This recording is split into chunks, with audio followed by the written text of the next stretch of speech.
Friends, today I'm gonna be teaching you how to use OBS and PowerPoint presentation in making or creating your recorded video lesson. Hi there everyone, well it's me, Teacher Kevin, and this time all you need to do then is to sit back, relax, listen, watch, and learn. The first thing that I want you to take away from today is this: you will have good days and you will also have bad days. But you will always learn something more, something new, and you will learn more overall on bad days than good days. You will learn more about yourself, you will learn more about life, love, leadership from different principles, and you will build your character. Well, my dear students, in this world, you must learn to accept life so that the world will accept you. This is not just for teachers, but of course for those who are always using PowerPoint presentation or who are sending reports online, especially that we have this pandemic right now. Okay? This is a step-by-step process, my dear friends. How to use OBS and PowerPoint presentation in making an online report or a presentation. Let's do this. Alright, so our first step here, my dear friends, is of course to make a template, okay, for our video capture device and more for our PowerPoint presentation, which will serve as a border. Okay, it's always nicer if we're going to use a template. Okay, it adds an appeal to our presentation. So today we're just simply going to make a simple template and apply it to OBS later on. Okay, this is from the first step, creation of template, after the last step, recording your presentation. Okay, so let's create a template here, a basic template. All right, let's put in shapes for our presentation. All right, there you go. Let's just assume that this one will be for my PowerPoint presentation. Again, let's insert another shape, my dear friends, for my video capture device so that my students can see while I am teaching. All right, there you go. Let's just align this one. Okay. The next, let's just insert here, for example, name our school. All right. Again, go to shapes. Then there you go. Okay. All right. Next, let's customize the color of our shapes. For example, this one. And for my video capture device, I'm going to use red. Wow, too colorful. And for my video capture device, I'm going to use, there you go, this one. Okay, and you may also use a background. Okay, my dear students, for example, I'm going to use this one, and let's use this image as a background for our video lesson, especially if you are teaching computer. Okay, just download it. There you go, and send this image backward. Right, there you go, click. Okay, the next step, my dear friends, let's insert a logo on this part.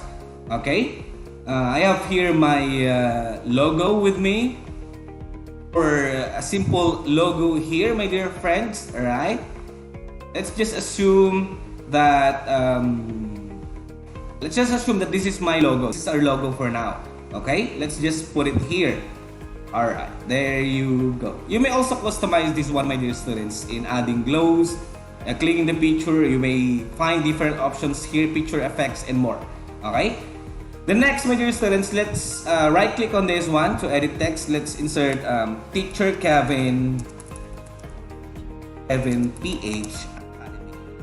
This is going to be the name of our school.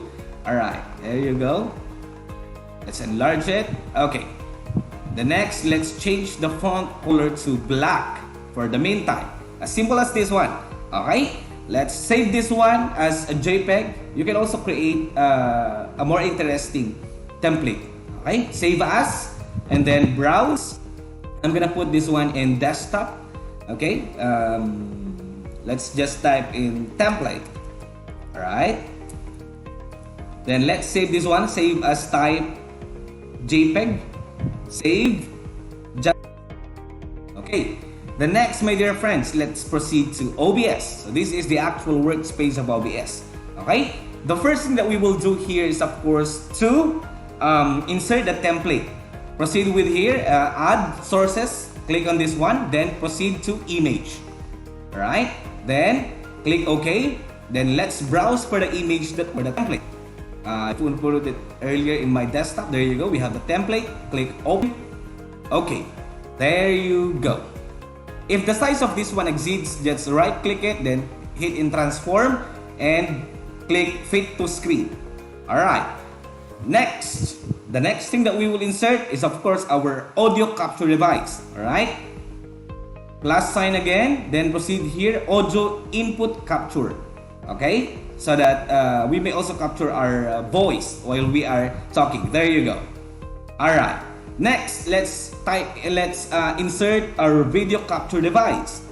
Again, add sources, then proceed to video capture device. Okay, there you go. Click add capture. Click OK. There you go. So this is my video capture device. Alright, how are we going to properly resize this one? Just make sure that it is being selected. Then let's hit Alt to crop the video capture device. Alright, I'm gonna crop this one. Crop. There you go. Alright, Alt. Then let's place it in our box or our shape for our video capture device. Okay, there you go. Alright. Okay, as simple as this one, my dear friends.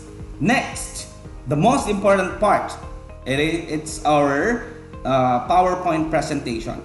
First, let's open a PowerPoint presentation. If you're a PowerPoint presentation with me, there you go. Okay, this is my PowerPoint presentation, my dear friends. Right? First, let's customize the slideshow for this one. Hit in slideshow so that we can see the actual presentation. We can control it while we are recording. Slideshow, then proceed to set up slideshow. Then make sure that browsed by an individual window is selected. Okay, then hit OK. Then minimize this one. There you go. Then slideshow. There you go. Okay, and then let's proceed to OBS. And in here, let's insert a window capture device. There you go. Window capture device. Then hit OK. Make sure that your PowerPoint is already open so that it can automatically detect it. Okay? Then hit OK. There you go. Let's just then resize this one. There you go. Resize. Alright, let's crop this. Alt. I don't want this black space be seen in my video, in my presentation. There you go. Let's resize this one again. Alright, there you go. Now, with the final step, my dear friends, we're ready to start recording. Make sure that you will also open your PowerPoint presentation. There you go. So that we can easily control it. We can actually see it. Okay. Next, final step. Click on Start Recording. It's already starting to record. And let's click on our presentation. Then in here, we can actually use arrow keys, left and right, to proceed with our second slide. Our lesson for today is all about lesson 23, limiting the scope of a research paper. Next slide, third slide, fourth slide, fifth slide. I hope you've learned something and see you next time.